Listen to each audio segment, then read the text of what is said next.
pessoal, professora Lígia, canal X Química.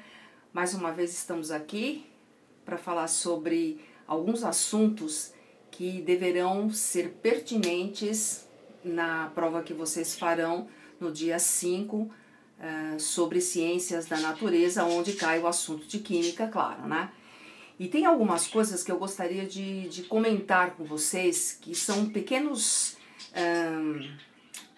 vamos dizer assim, pequenas definições ou pequenas lembranças para que vocês, na hora que estejam lendo o texto, essas pequenas coisas não atrapalhem a compreensão daquilo que vocês estão fazendo, né?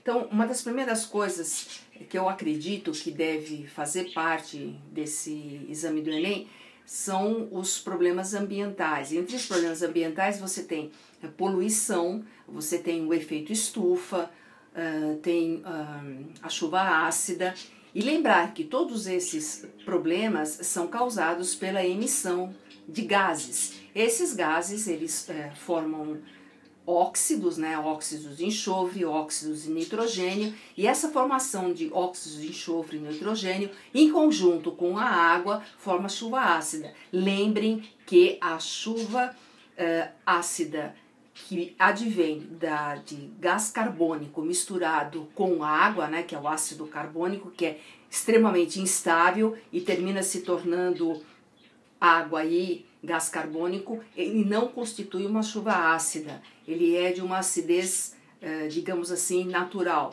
A chuva ácida, a grande problemática dela, que ela influencia no solo, ela influencia, vamos dizer, ela mexe com o pH do solo. Se o solo está mais básico, mais alcalino, ela vai influenciar nesse parâmetro de solo. Ela vai influenciar também nas folhagens, nos monumentos. Então são algumas características que a chuva ácida apresenta. Vamos lá, gente, aquecimento global, nós estamos vivendo isso hoje, o aumento do nível dos mares, vocês estão vendo essa mudança climática muito forte, em épocas em que deveria chover, faz calor, é época de frio, não fez tanto frio assim.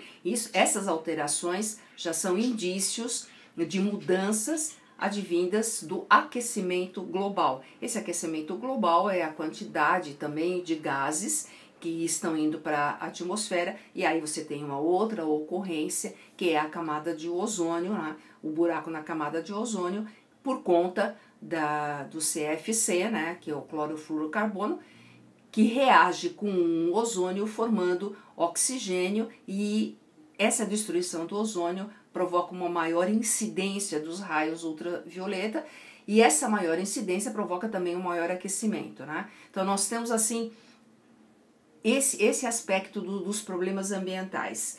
Outra coisa também para se falar, lembram, há 2 anos atrás houve o rompimento do dique e da represa lá em Mariana, a cidade foi destruída, o Rio Doce todo cheio de dejetos, e até hoje, passados 2 anos, apesar de estarem sendo feitas algumas atitudes emergenciais para isso, existem os problemas muito sérios, que são esses rejeitos que ficaram, que houve o assoreamento no leito do rio.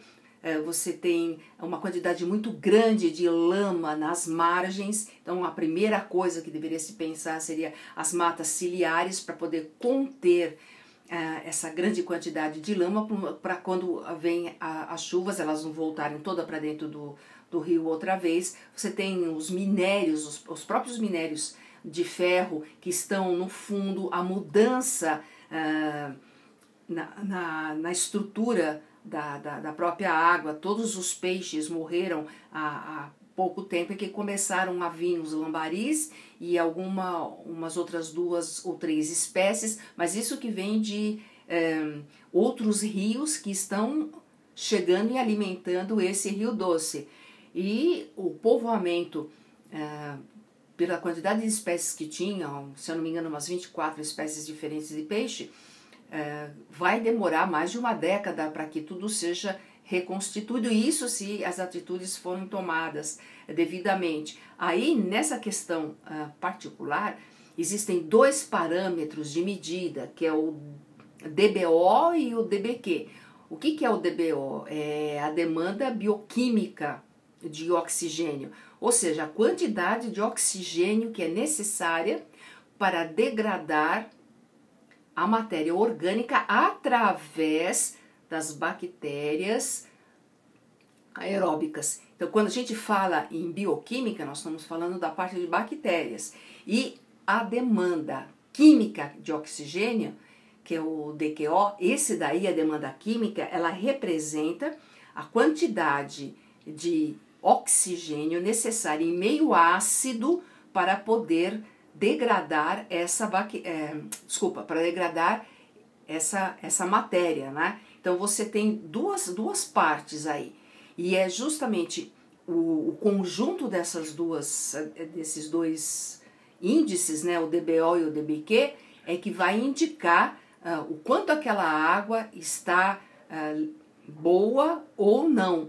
Para vocês terem uma noção, esses parâmetros são usados em águas de represas, são usados em águas de rios, usadas em esgotos, usadas em vários tipos de coletas, para que seja analisado a quantidade real de oxigênio. Porque veja bem, a partir do momento que você tem uma grande quantidade de matéria orgânica para ser degradada, e ela começa a consumir todo o oxigênio que está dentro do rio, o que vai acontecer? A vida que está lá dentro, ela termina também desaparecendo. Então a vida, os peixes, a parte de plâncton, a parte viva, ela desaparece por conta da falta de oxigênio. E aí entra um outro aspecto que eles chamam de aeração artificial, que são aqueles ventiladores que ficam rodando a água justamente para poder tentar oxigenar essa água e fazer com que ela se torne um pouco melhor e ajude nesse processo. Então vocês estão vendo que tudo vai se encaixando, né? A química como um todo, ela é um quebra-cabeça, mas as peças se encaixam e tem a ver uma coisa com a outra, né? Um outro assunto que eu peguei aqui também, que eu achei bem legal, é a parte de combustíveis e geração de energia. Por que a parte de combustíveis? Porque a gente tem petróleo, tem a parte de xisto, betuminoso, e quando a gente fala, por exemplo, que os Estados Unidos estão investindo muito em retirar o xisto e que tem a parte do petróleo também, lembrar que o xisto, ele é muito... Ele sai em muito maior quantidade do que o petróleo, mas a extração dele é mais cara e ele provoca uma poluição ambiental muito forte, porque na hora da extração do xisto, a tubulação, ela costuma romper, provocar fraturas e os componentes do xisto, que tem muitos componentes que são componentes que são nocivos, esses componentes eles terminam permeando o solo, entrando em algum lençol freático. Então existe essa colocação também, né? Você tem petróleo, você tem xisto, você tem hulha, você tem gás. Todas essa parte de combustível, os combustíveis em geral, a gente trata dos combustíveis da parte orgânica, né? Da parte da química orgânica, mas também lembrar que você tem os biocombustíveis, você tem a biomassa, que são elementos que você pode trabalhar e verificar na hora em que você estiver fazendo aí o seu teste, lembrar desses conceitos. Porque na hora que você lembra de uma coisa dessa, às vezes você vai eliminando algumas alternativas que não condiz com aquilo que você está sabendo ou não condiz com o texto que é dado. Se basear nessa primeira prova que foi dada com uma quantidade muito grande de textos longos, para que se respondesse as perguntas, vamos imaginar que uma prova de química, física, biologia, ela contenha também uma quantidade de textos para serem lidos e analisados. Tá? Outra coisa para você prestar atenção é a parte de tabela periódica, assim, lembra sempre que quando você vê um elemento químico, esse elemento químico ele é o resultado de vários elementos, né? Vários elementos que têm o mesmo número atômico, a mesma massa atômica, a gente chama a mesma massa, não, tem o mesmo número atômico, e são os isótopos, e esses isótopos é feito uma média, e aí você encontra a massa atômica. Na hora que você vai representá-los, a massa atômica fica em cima, o número atômico fica embaixo. Mas lembra que na tabela periódica ela é colocada, né, ela é montada sempre pelo número atômico. Então começa com o número 1, o hidrogênio, aí depois você vem para o 2, o hélio, e aqui vai completando até chegar aos últimos elementos. Não esquece que quando a gente fala em ligações químicas, nós estamos falando daquela lei do octeto. Lembra da lei do octeto? O que a lei do octeto fala? A lei do octeto diz que um átomo, para ficar feliz, ele precisa ter 8 elétrons na última camada, com exceção do hidrogênio, que vai ficar com o jeitão do hélio, que tem 2 elétrons na última camada e é um elemento estável, é um gás nobre. Então, todos os elementos químicos, o que eles querem? Chegar a ser um gás nobre. Então, com 8 elétrons na última camada. Para isso, o que eles fazem? Eles fazem ligações. E tem 2 tipos de ligações principais, as ligações iônicas e as ligações covalentes. O que é uma ligação iônica? Gente, ligação iônica ela só vai ocorrer entre as famílias 1A, 2A, que é os metais alcalinos e alcalinos terrosos, e as famílias 5, 6 e 7. Então, são aqueles que querem dar elétrons, 1, 2, 3 elétrons, e famílias que querem receber elétrons. Então, aí você tem uma ligação iônica.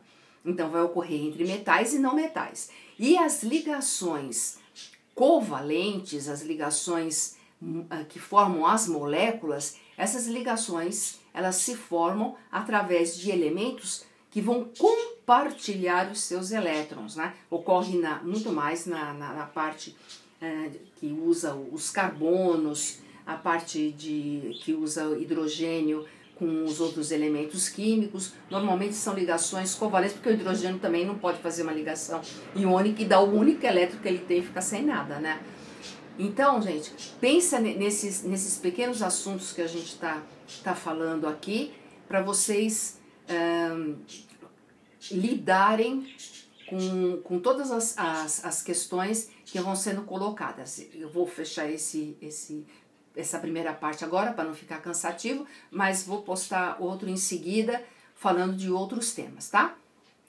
Obrigada pela atenção, X Química agradece, até a próxima.